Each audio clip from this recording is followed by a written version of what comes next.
جنرال عبدالرشید دوستم پخواني کارونه اوس څېړل کیږي. پر جنرال دوستم باندې لګول شوي تورونه به ډیر زر وڅېړل شي او کسان هم راغلي دي. جنرال عبدالرشید دوستم به په ترکیه کې ونیول شي که چیرې دغه تورونه پرې ثابت کړی شول. د خرابات ټي وي چینل درنو لیدونکو سلام، ستړي مشئ، وخت مو بخیر.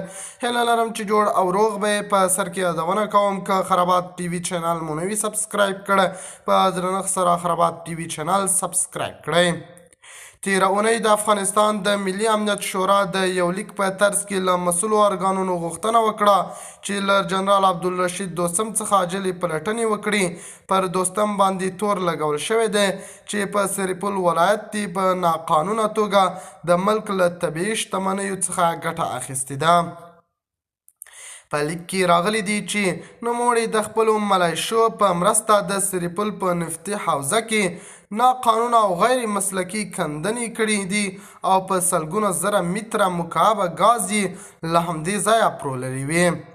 په همدې حال کې د افغانستان لوی څارنوال ویلي دي چې که چیرې پر جنرال دوستم لګول شوي تورونه ثابت شي نو هغه به ونیول شي.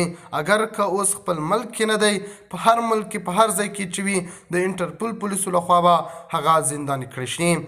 د لوی څارنوال مرستیال رحمت الله نظري په خبره دوی یو څېړندوی پلاوي ته دنده سپارلې ده چې سرپل ولایت ته ولاړ شي او هلته دا مسلې نه نږدې وڅېړي.